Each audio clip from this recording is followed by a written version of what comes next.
braves gens, bonsoir et bienvenue dans cette nouvelle horrifique histoire.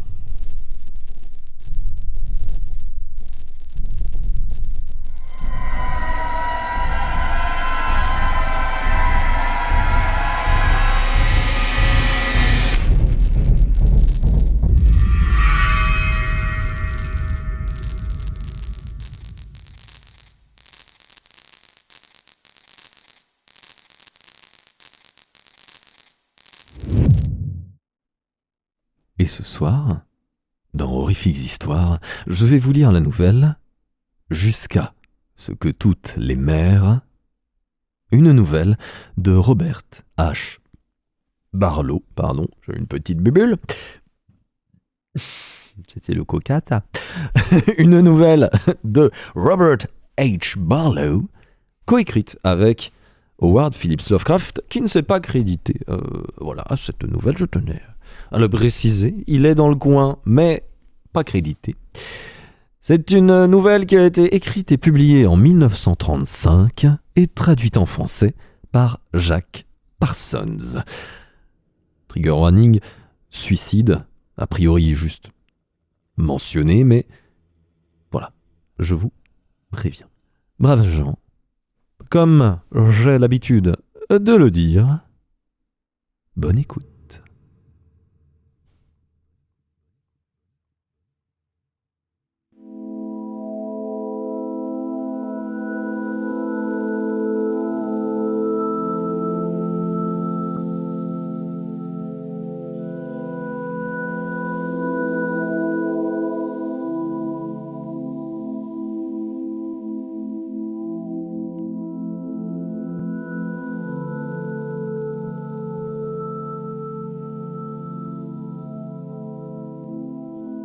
L'homme se reposait sur le sommet érodé de la falaise, regardant au loin de l'autre côté de la vallée.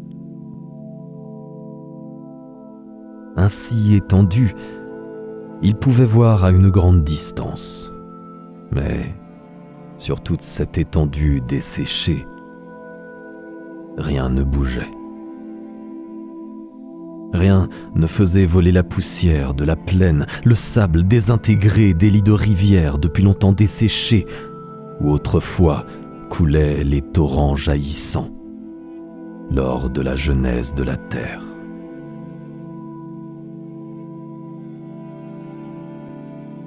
Il n'y avait guère de verdure dans ce monde ultime, étape finale de la présence prolongée de l'homme sur la planète. Pendant d'innombrables siècles, la sécheresse et les tempêtes de sable avaient ravagé les continents.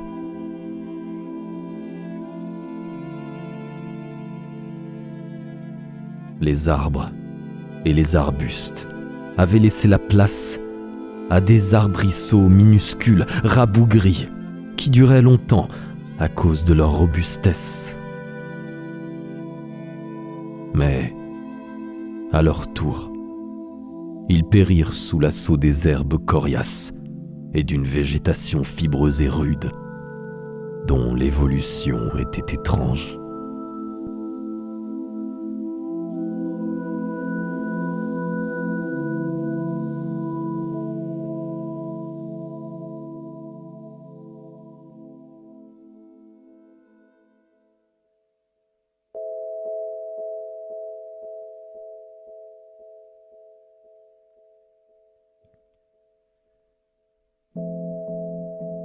La chaleur constante, tandis que la terre se rapprochait du soleil, desséchait et tuait de ses rayons impitoyables. Cela n'était pas venu immédiatement. Il avait fallu de longs siècles pour que l'on sente le changement. Et tout au long de ces premiers siècles, la forme adaptable de l'homme avait suivi une lente mutation et s'était modelée pour convenir à une atmosphère de plus en plus torride. Puis vint le jour où les hommes ne purent plus supporter que difficilement leur ville brûlante, et une récession progressive commença. Lente, mais marquée. Les villes et les bâtiments les plus proches de l'équateur avaient été les premiers naturellement, puis vinrent les autres. L'homme, amolli et épuisé, ne pouvait affronter plus longtemps la chaleur qui augmentait inexorablement. Elle le desséchait sur place. Et l'évolution était trop lente pour permettre à de nouvelles résistances de se développer en lui.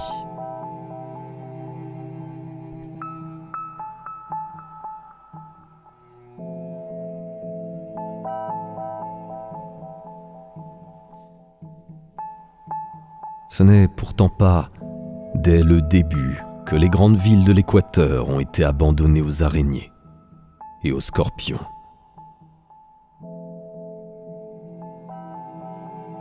Dans les premières années, il y eut beaucoup d'hommes qui y restèrent, qui mirent au point de curieux boucliers, d'ingénieuses armures contre la chaleur et l'affreuse sécheresse.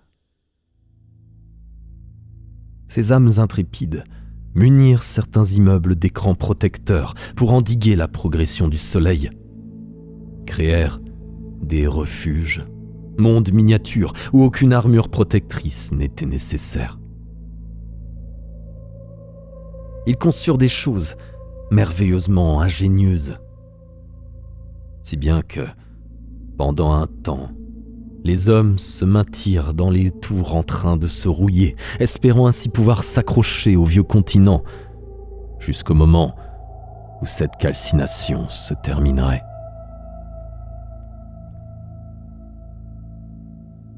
Car ils étaient nombreux à ne pas vouloir croire ce que disaient les astronomes. Ils attendaient le retour du vieux monde tempéré de jadis. Mais un jour, les hommes de date de la nouvelle ville de Nyara firent des signaux à Yuanario, leur capitale dans les temps immémoriaux, et n'obtinrent aucune réponse des quelques habitants qui étaient restés. Et quand les explorateurs parvinrent à cette cité millénaire de tours reliées par des ponts, ils n'y trouvèrent que le silence.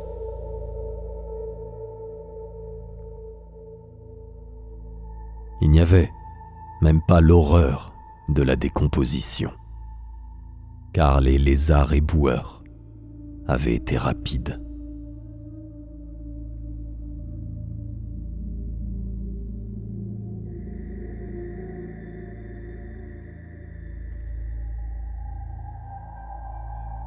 C'est seulement alors que les gens réalisèrent que ces villes étaient perdues pour eux, sûrs qu'il fallait les abandonner pour toujours à la nature. Les autres colons des terres chaudes s'enfuirent des stations qu'ils avaient courageusement installées, et un silence total régna désormais entre les hautes murailles de basalte de 1000 cités devenues vides.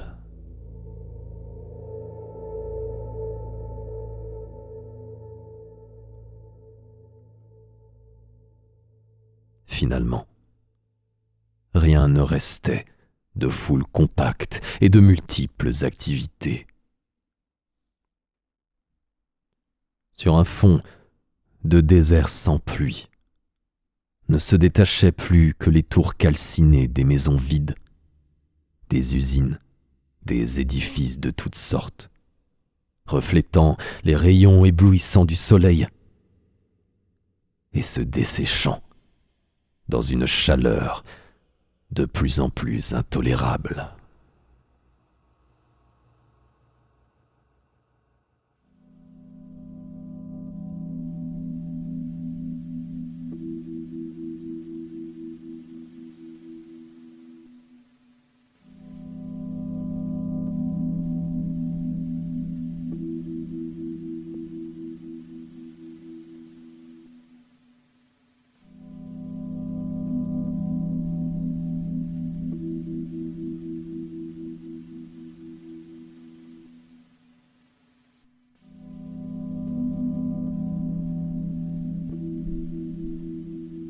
Bien des régions avaient cependant échappé encore à la brûlure dévastatrice, si bien que les réfugiés furent bientôt abandonnés dans la vie d'un nouveau monde. Au cours de siècles étrangement prospères, les villes séculaires de l'Équateur désertées sombrèrent à moitié dans l'oubli et alimentèrent des fables fantastiques. Peu de gens pensaient à ces tours fantômes en train de pourrir, à ces entassements de murs délabrés et de rues obstruées par les cactus, sombres, silencieux, abandonnés.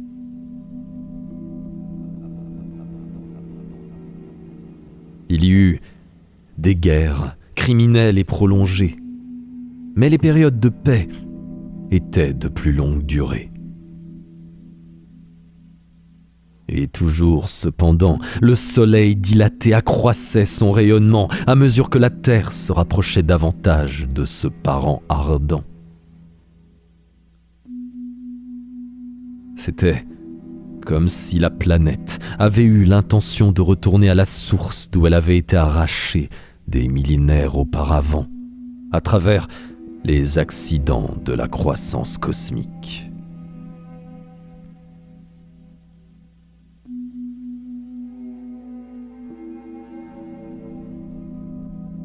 Au bout de quelque temps, la brûlure s'étendit à l'extérieur en partant de la ceinture centrale. Le Yarad du Sud brûla comme un désert sans habitants.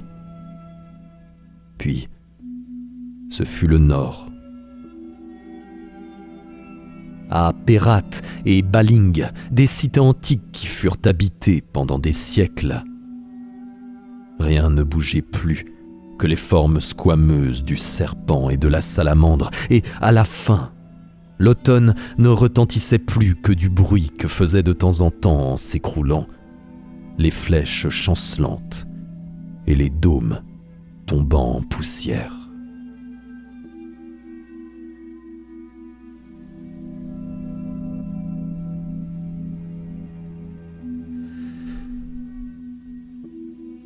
Continue, universelle, inexorable, était la grande éviction de l'homme des royaumes qu'il avait toujours connus. À l'intérieur de la ceinture touchée et qui s'élargissait, rien n'était épargné. La déroute ne laissait personne de côté. C'était une tragédie épique, titanesque, dont l'intrigue n'était pas dévoilée aux acteurs. Cet abandon total des villes des hommes.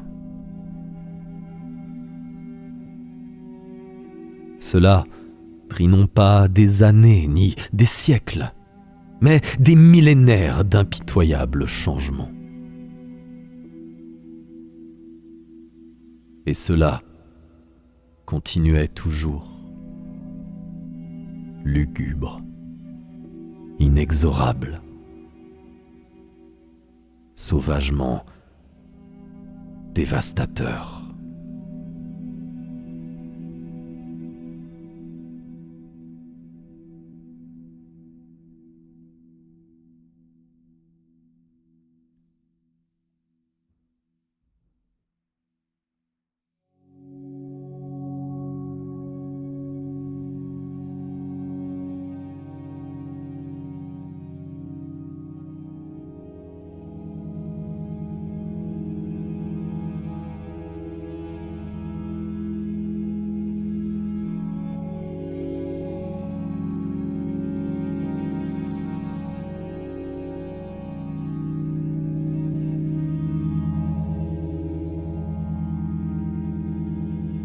L'agriculture était dans le marasme.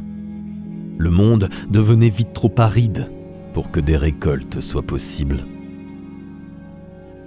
On y remédiait par des produits artificiels de remplacement dont l'usage devint rapidement universel.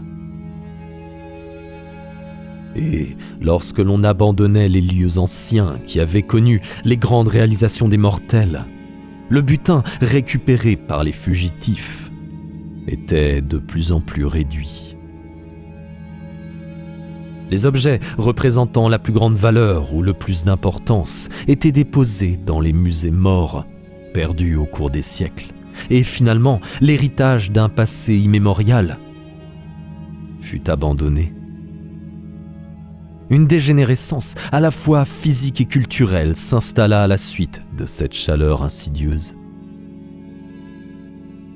Car l'homme avait si longtemps vécu dans le confort et la sécurité que cet abandon du décor du passé fut difficile. Et ces événements ne furent pas accueillis avec flegme.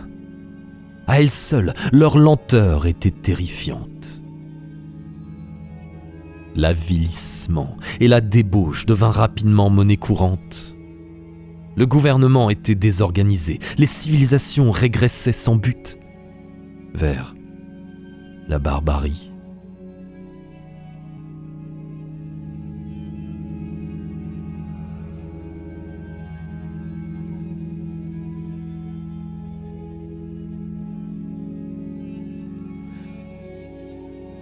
Lorsque, 49 siècles après la propagation du fléau venu de la ceinture équatoriale, tout l'hémisphère occidental fut abandonné par ses habitants.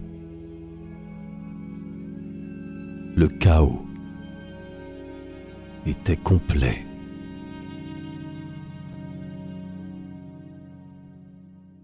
Il n'y avait aucune trace d'ordre, ni de décence dans les derniers épisodes de cette migration titanesque, démente, impressionnante. La folie et la frénésie se répandaient parmi eux. Les fanatiques poussaient des hurlements annonçant l'imminence d'un Armageddon.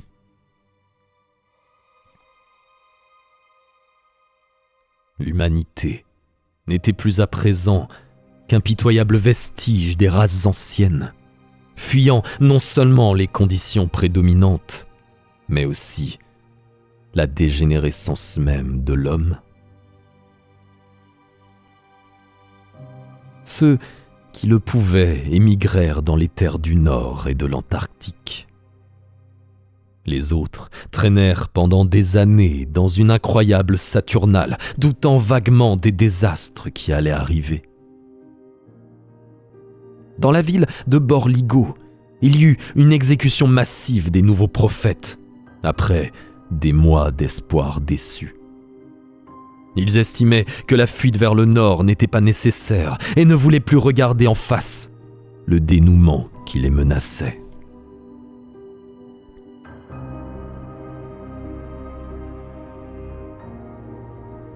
La façon dont périrent ces créatures frivoles et inintelligentes qui croyaient pouvoir défier l'univers a dû, en vérité, être terrible.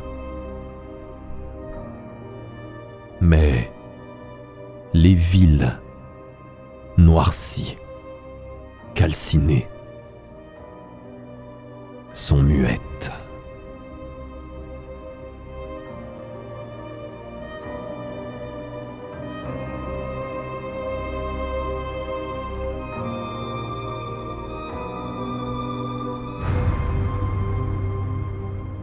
Cependant, ces événements ne doivent pas être consignés, car il y a des choses plus vastes à considérer que cette chute complexe et sans précipitation d'une civilisation perdue.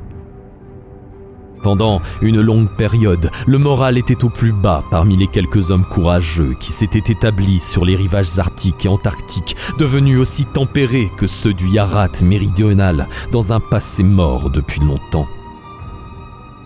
Mais là, on avait un répit. Le sol était fertile et les arts pastoraux oubliés furent remis en honneur. Il y eut pendant longtemps un petit abrégé des terres perdues où l'on était satisfait. Cependant, là, il n'y avait ni foule nombreuse, ni vastes immeubles. Seuls quelques rares vestiges d'humanité survécurent aux siècles de changement et peuplèrent les villages éparpillés de ce monde attardé.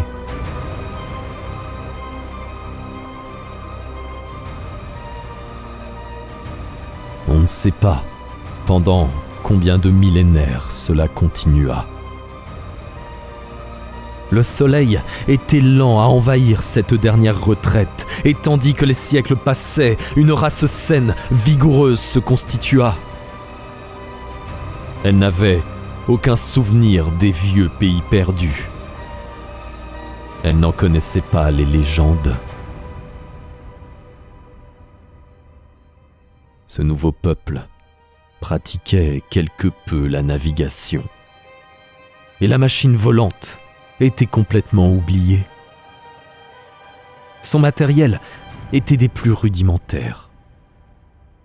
Sa culture était simple et primitive. Cependant, il s'en contentait et acceptait ce climat tiède comme quelque chose de naturel et d'habituel.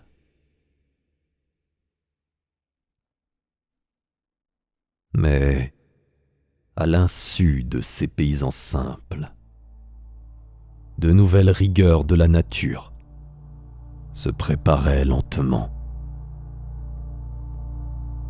Les générations passant, les eaux du vaste océan insondé se perdaient lentement, enrichissant l'air et le sol desséchés, mais s'enfonçant plus profondément à chaque siècle. Les vagues qui venaient se briser sur la plage scintillaient toujours autant. Les remous tourbillonnaient toujours. Mais une menace d'assèchement planait au-dessus de toute l'étendue liquide. Cependant, ce rétrécissement n'aurait pu être détecté que grâce à des instruments plus délicats que tous ceux que cette race connaissait. Même si le peuple s'était rendu compte de cette contraction, il n'est pas vraisemblable qu'il en soit résulté une grande inquiétude ou un grand trouble. Parce que les pertes étaient si peu de choses, les mers si vastes.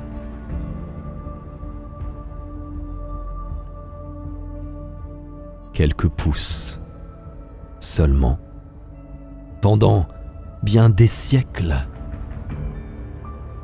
Mais pendant bien des siècles,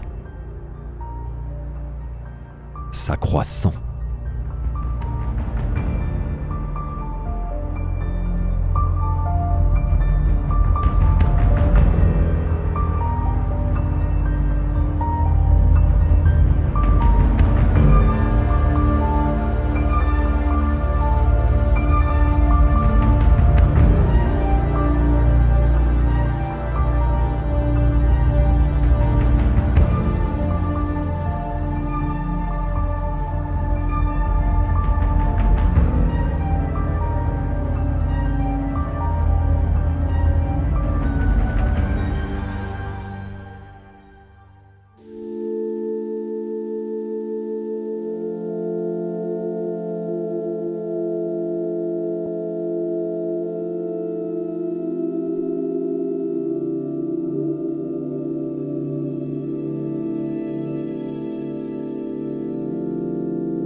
Si bien que les océans finirent par disparaître. L'eau devint une rareté sur un globe cuit par le soleil et se desséchant de plus en plus. L'homme s'était lentement répandu sur les continents arctiques et antarctiques. Les cités équatoriales et beaucoup d'habitations plus récentes étaient tombées dans l'oubli et même sorties de la légende. Et à présent, la paix était de nouveau perturbée car l'eau était rare et ne se trouvait plus que dans des cavernes profondes. Il y en avait assez peu, même de celles-là, et les hommes mouraient de soif quand ils s'aventuraient dans des endroits éloignés. Cependant, ces terribles changements étaient si lents que dans chaque nouvelle génération, on était peu enclin à croire ce qu'on entendait dire par ses parents. Personne ne voulait admettre que la chaleur ait été moindre et l'eau plus abondante dans l'ancien temps, ou accepter l'avertissement d'après lequel viendraient des jours de chaleur et de sécheresse pire.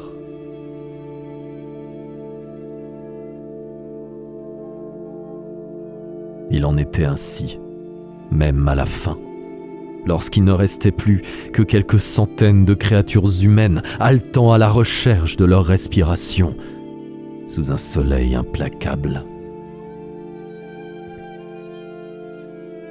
Une pitoyable poignée entassée là, sur les innombrables millions qui avaient autrefois habité la planète maudite. Et les centaines s'amenuisèrent jusqu'à ce qu'on ne puisse plus compter les hommes que par dizaines. Ces dizaines d'hommes se cramponnèrent aux cavernes à cause de leur humidité qui se réduisait pourtant sans cesse. Puis ils surent que la fin était proche. Si réduits étaient leurs rayons d'action que personne n'avait jamais vu les minuscules, légendaires vestiges de glace qui subsistaient tout près des pôles de la planète. Si même il en restait. Auraient-ils existé et été connus de l'homme? Personne n'aurait pu les atteindre à travers de formidables déserts sans piste. Et ainsi, les quelques derniers survivants dépérirent.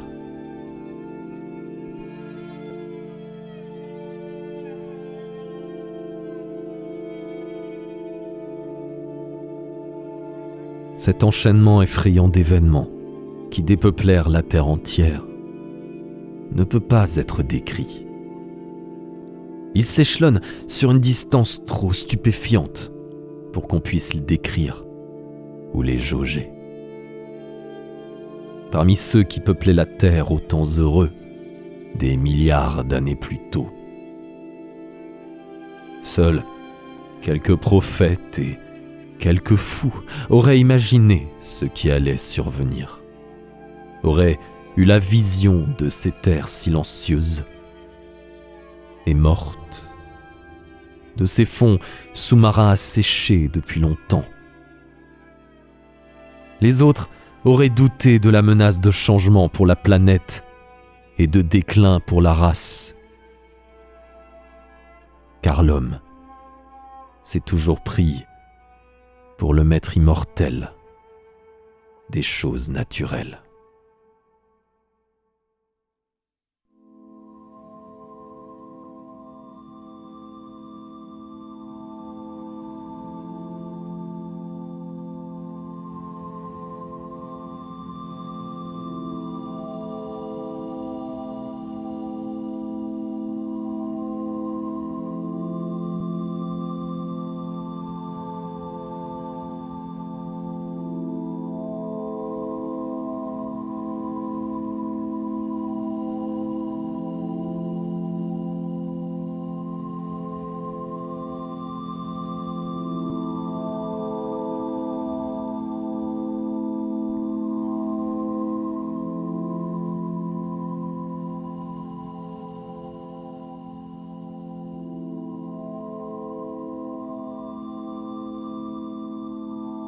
Lorsqu'il eut adouci les derniers moments de la vieille femme, Hull, terriblement étourdi, s'engagea à l'aventure dans les sables éblouissants. Elle était effrayante, si ridée et si sèche, comme des feuilles flétries. Son visage avait la couleur des herbes d'un jaune maladif qui bruissent dans le vent, brûlant, et elle était épouvantablement vieille.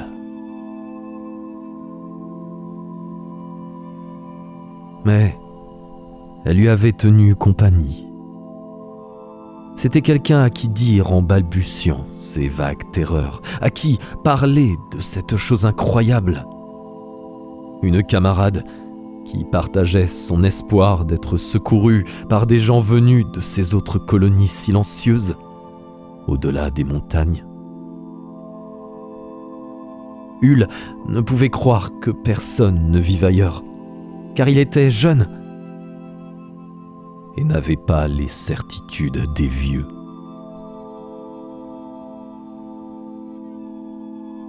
Pendant bien des années, il n'avait connu que la vieille femme.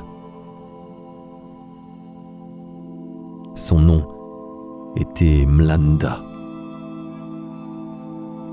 Elle était arrivée ce jour de sa 11e année, lorsque tous les chasseurs étaient allés chercher de la nourriture et n'étaient pas revenus. Hull n'avait pas de mère dont il pût se souvenir, et il y avait peu de femmes dans le petit groupe. Quand les hommes disparurent, ces 3 femmes, la jeune et les 2 vieilles, avaient poussé des cris affreux et avaient longtemps gémi. Alors, la jeune était devenue folle et s'était tuée avec un bâton pointu.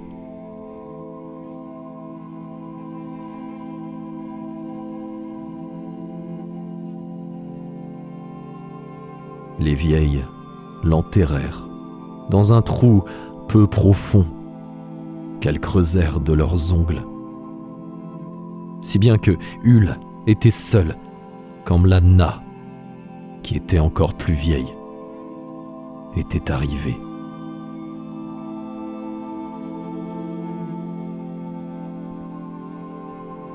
Elle marchait en s'aidant d'un bâton noueux, relique sans prix des vieilles forêts, durci et rendu brillant à force de servir.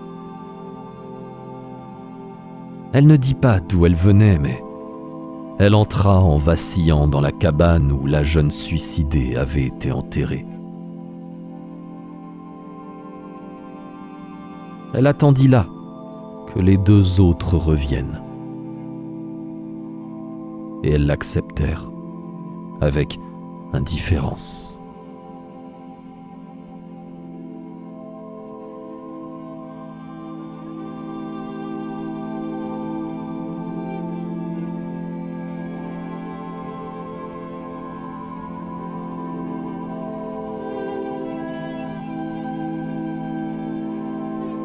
C'était ainsi que cela s'était passé pendant bien des semaines. Jusqu'à ce qu'elles tombent toutes les 2 malades, sans que Mlanda puisse les guérir. Étrange que ces 2 jeunes aient été touchées, tandis qu'elle, infirme et très vieille, survivait. Mlanda s'était occupée d'elle pendant de longs jours. Et à la fin, elles moururent, si bien que Hull resta seul avec l'étrangère. Il hurla toute la nuit, si bien qu'elle perdit patience et menaça de mourir, elle aussi. Alors, l'écoutant, il se calma instantanément, car il ne tenait pas à la solitude complète. Ensuite, il vécut avec Mlanda. Ils ramassèrent des racines pour manger.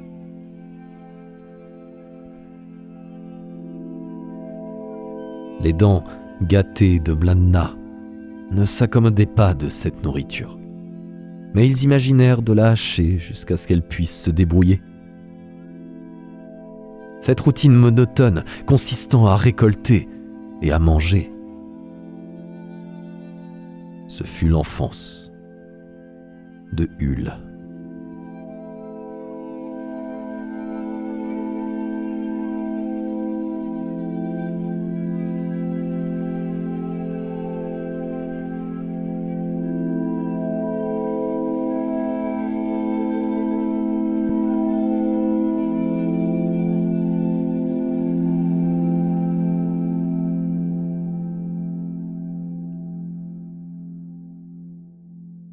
À présent, il était fort et solide. Il était dans sa 19e année et la vieille femme était morte.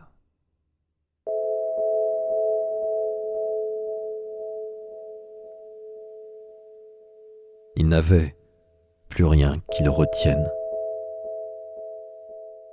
Il décida donc de chercher ces huttes légendaires de l'autre côté des montagnes et d'aller vivre avec les gens qui les habitaient. Il n'avait rien à emporter pour le voyage. Hull ferma la porte de la cabane. Pourquoi ? Il n'aurait pas su le dire, car il y avait bien des années qu'on ne voyait plus d'animaux. Et il laissa la femme morte à l'intérieur. À moitié abasourdi et effrayé de son audace, il marcha de longues heures dans les herbes sèches et finit par arriver au pied de la première colline.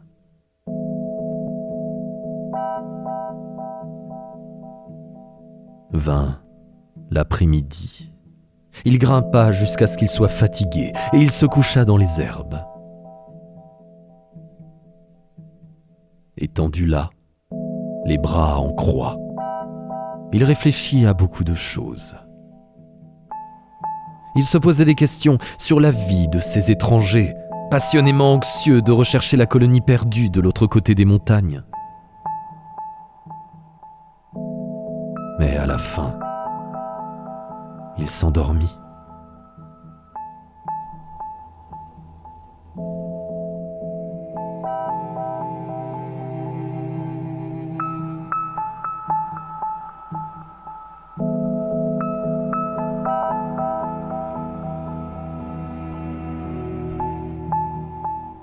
Quand il se réveilla, son visage était baigné de la lumière des étoiles et il se sentit rafraîchi. À présent que le soleil était momentanément parti, il voyageait plus rapidement en mangeant peu et décidait à se hâter avant que le manque d'eau devienne difficile à supporter. Il espérait atteindre son but en un jour et échapper ainsi à la soif. Aussi se hâta-t-il sous les étoiles brillantes, courant par moments dans l'air tiède et à d'autres moments ralentissant à l'allure du trot.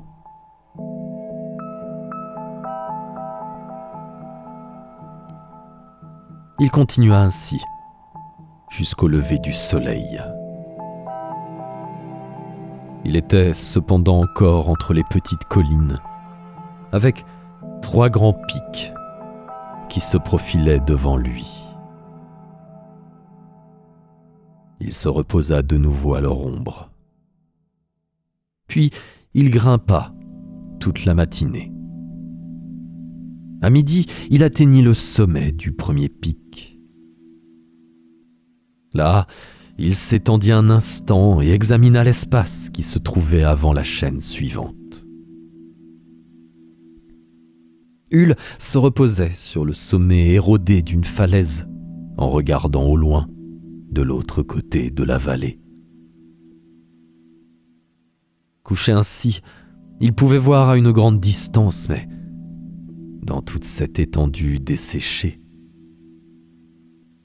il n'y avait rien qui bougeait.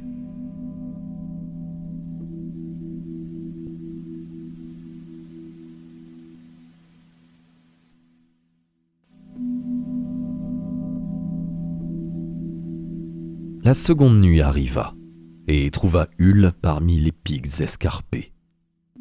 La vallée et l'endroit où il s'était reposé étaient loin derrière lui.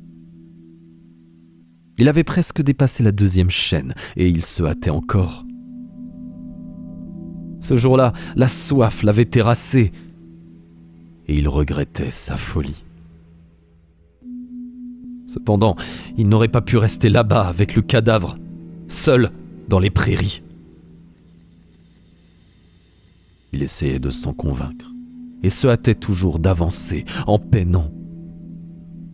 Et à présent, quelques pas seulement le séparaient de l'endroit où la falaise se divisait en deux. Il pourrait ainsi voir ce qu'il y avait au-delà. Hull trébuchait avec lassitude sur le chemin pierreux, en se blessant encore davantage. Elle était toute proche devant lui, cette contrée où l'on disait que les hommes avaient vécu, ce pays sur lequel on racontait des histoires quand il était petit.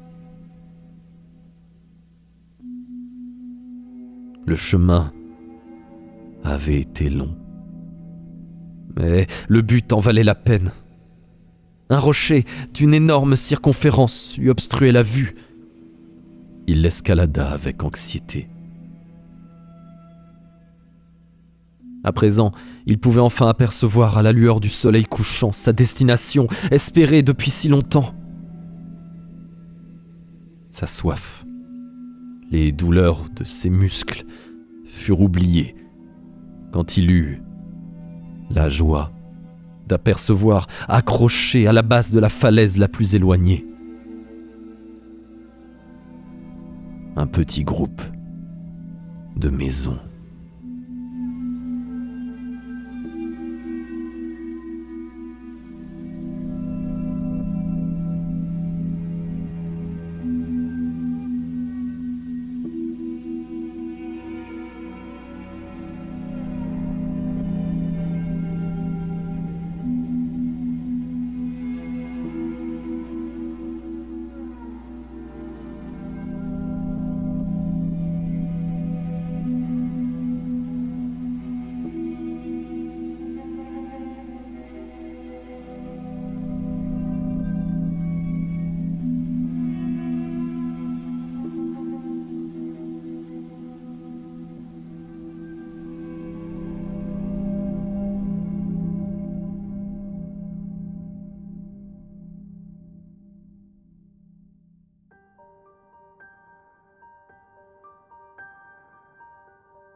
Sans vouloir se reposer, aiguillonné par ce qu'il voyait, Hull courut en trébuchant et en rampant sur les 800 mètres qui lui restaient à franchir. Il croyait distinguer des formes parmi les cabanes rudimentaires. Le soleil était presque couché, ce soleil haïssable et dévastateur qui avait assassiné l'humanité.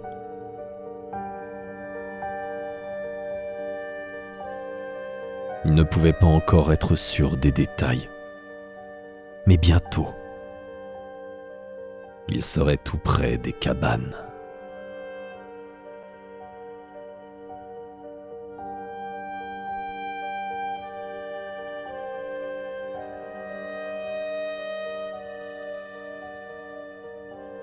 Elles étaient très vieilles, car des blocs d'argile durent longtemps dans le calme et la sécheresse du monde agonisant. Peu de choses en vérité avaient changé, sauf les choses vivantes. Les herbes et les derniers hommes. Devant lui, une porte ouverte se balançait sur des gonds grossiers. Dans la lumière déclinante, Hull entra, mort d'épuisement, cherchant douloureusement les figures attendues.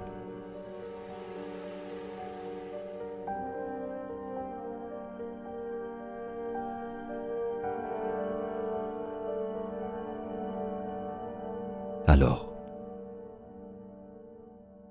il s'écroula sur le sol, en pleurant, car un squelette très ancien et desséché était accoudé sur la table.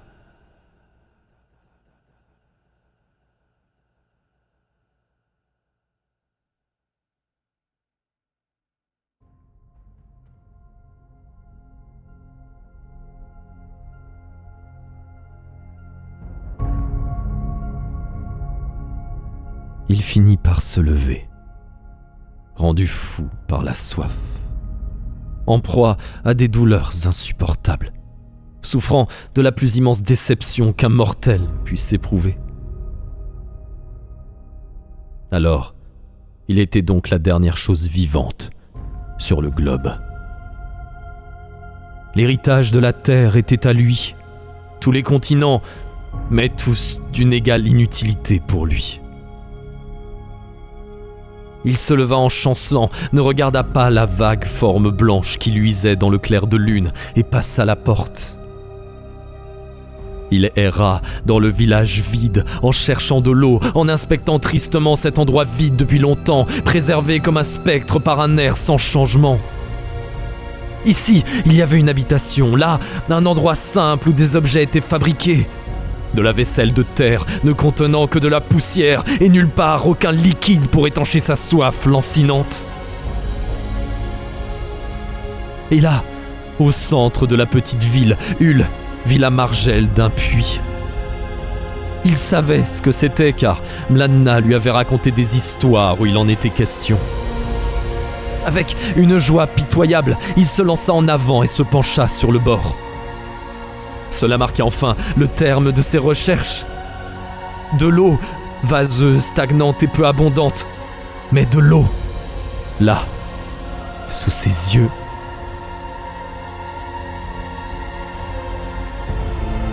Hull poussa un cri d'animal torturé, chercha à tâtons la chaîne et le seau.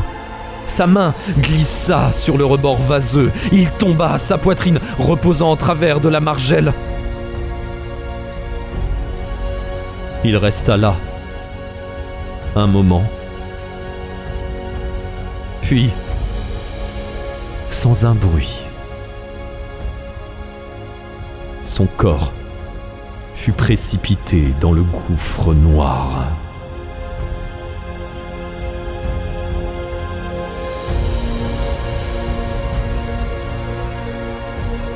Il y eut un léger bruit d'éclaboussure dans les ténèbres de cette eau peu profonde, au moment où il heurtait quelques pierres tombées là de longue date, décellées depuis des siècles du chaperon.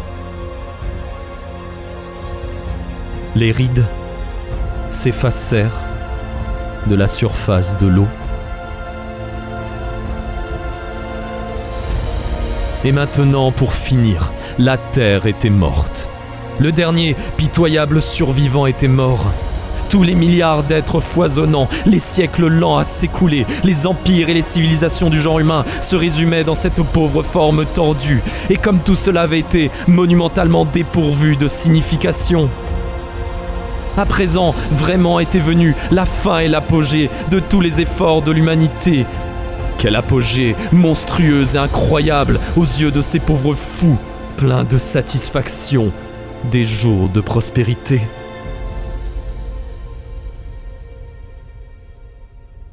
La planète ne connaîtrait plus jamais le bruit de tonnerre que font les pas de millions d'hommes,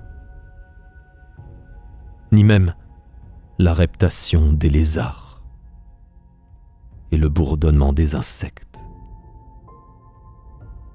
car eux aussi étaient partis.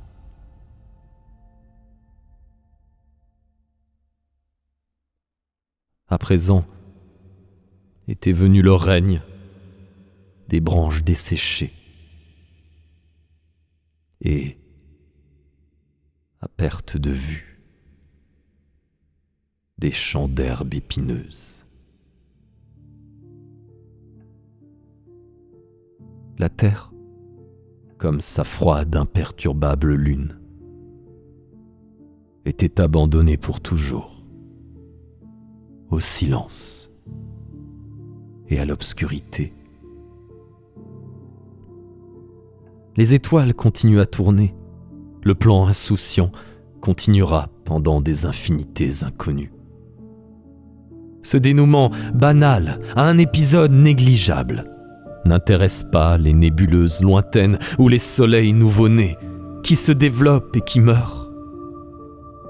L'espèce humaine, trop chétive et trop précaire pour avoir une fonction réelle ou un but, était comme si elle n'avait jamais existé.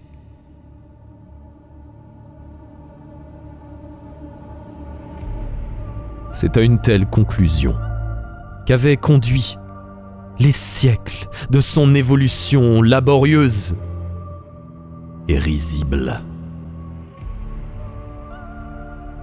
Lorsque le soleil, mortellement dangereux, darda ses premiers rayons à travers la vallée, il y en eut un qui trouva son chemin jusqu'à la figure lasse d'une silhouette brisée, gisant dans le limon.